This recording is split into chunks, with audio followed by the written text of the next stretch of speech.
I'm Tracy Baxter with today's Record Newswatch. She said she was dying of cancer and wanted a dream wedding before she died. Donors contributed thousands of dollars to help make her wedding dream a reality. She later admitted her story was a lie. And today, Jessica Vega was sentenced for the crimes of scheme to defraud and criminal possession of a forged instrument. In Orange County Court today, the 25-year-old former Montgomery resident avoided further jail time and was sentenced to 300 hours of community service, 5 years probation, and was ordered to pay back the more than $13,000 she'd received from the victims of her 2010 wedding scam. Those victims will begin to receive their refunds in the coming weeks. During her court appearance, Vega offered an apology to anyone in the courtroom who were offended by the crimes she committed. Well, congratulations from the New York Lottery, $1 million. Yay! Cinco de Mayo turned into Cinco de Jackpot for the owner of a Goshen restaurant who won $1 million in a lottery scratch-off game on Saturday, May 5th, Cinco de Mayo. Peter Smith, the owner of Elsie's restaurant in Goshen, met the news media at Beverage Plus in Goshen, place where the 52-year-old father of 7 bought the winning cashword ticket. First, I thought I won $500, and then I'm checking it again, and just to make sure I didn't error with the letters. And then I said, well, wait a minute, I see 9 words. And then I went and checked it all over again. And then I said, but wait a minute, I see 10 words.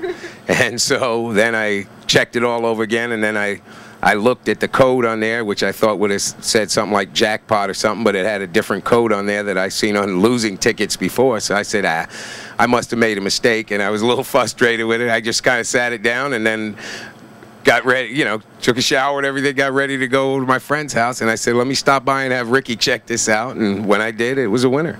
Smith will receive a one-time lump sum payment of more than $650,000. He says he'll use the money for his children's education and do a little more traveling, and he'll now do a project he'd been putting off, repaving his driveway. The pressure is on the Orange County Legislature to approve a buyer for the county's Valley View nursing home. Deputy County Executive James O'Donnell told members of the legislature's Health and Mental Health Committee that if lawmakers don't vote to sell the facility at their June 7th meeting, county will start the closure process the following day. Begin the process of no more admissions, and we'll begin the process, unfortunately, of layoffs. Then O'Donnell said by September 17th, all Valley View residents would be placed elsewhere, remaining employees would be laid off, and the nursing home closed. This week, legislators are talking with 3 potential Valley View buyers. The current operator, Orange Administrative Services, has the right to match the best offer within 45 days. He'll serve 25 years in prison, then 20 years of parole. That was the sentence for Kevin Devault, the 53-year-old Hurleyville man who'd been convicted of rape charges involving a child. The sexual assaults occurred from 2000 to 2008. Devault had a lengthy arrest record with convictions on charges that included assault, indecent exposure, and public lewdness. At sentencing, Sullivan County District Attorney James Farrell calling Devault a clear and present danger to the community. State police investigators in Sullivan County say he assumed the identity of another man for more than a year and used that person's personal credit information to ring up more than $4,000 worth of purchases. That investigation led to the arrest of 27-year-old Sean Scott of Bloomingburg, who faces charges that include felony identity theft and unlawful possession of personal identification. Scott was picked up a Tuesday in Rock Hill and ordered held on $7,500 bail. An ongoing contract dispute spilled over outside the Newburgh campus of St. Luke's Cornwall Hospital this afternoon, where a group of registered nurses and pharmacists manned an informational picket line to showcase their anger and frustration.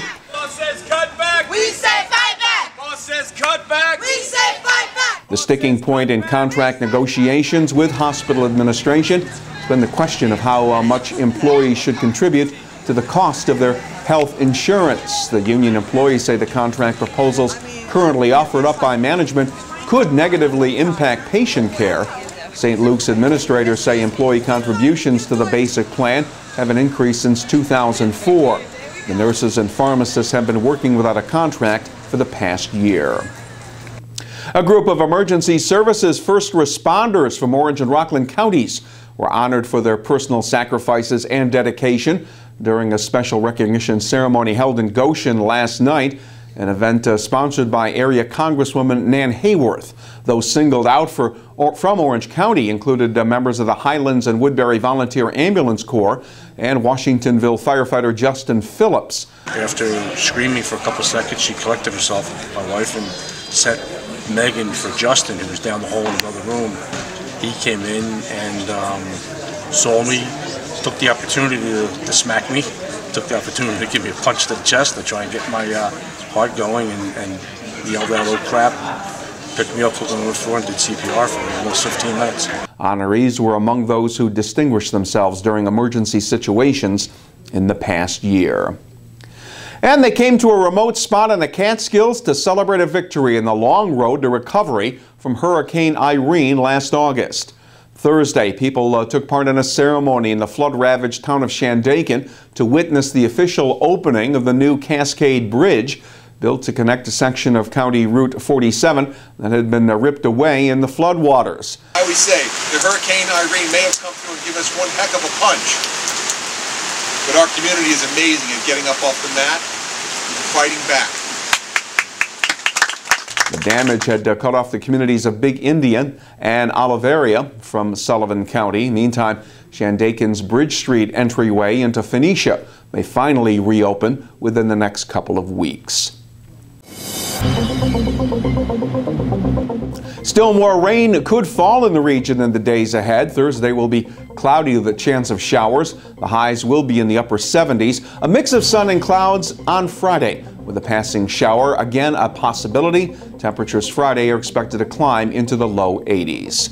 Wherever news breaks, you will find it here at Record Online and get caught up on all that's happening by reading tomorrow's Times Herald Record. For Record Newswatch, I'm Tracy Baxter.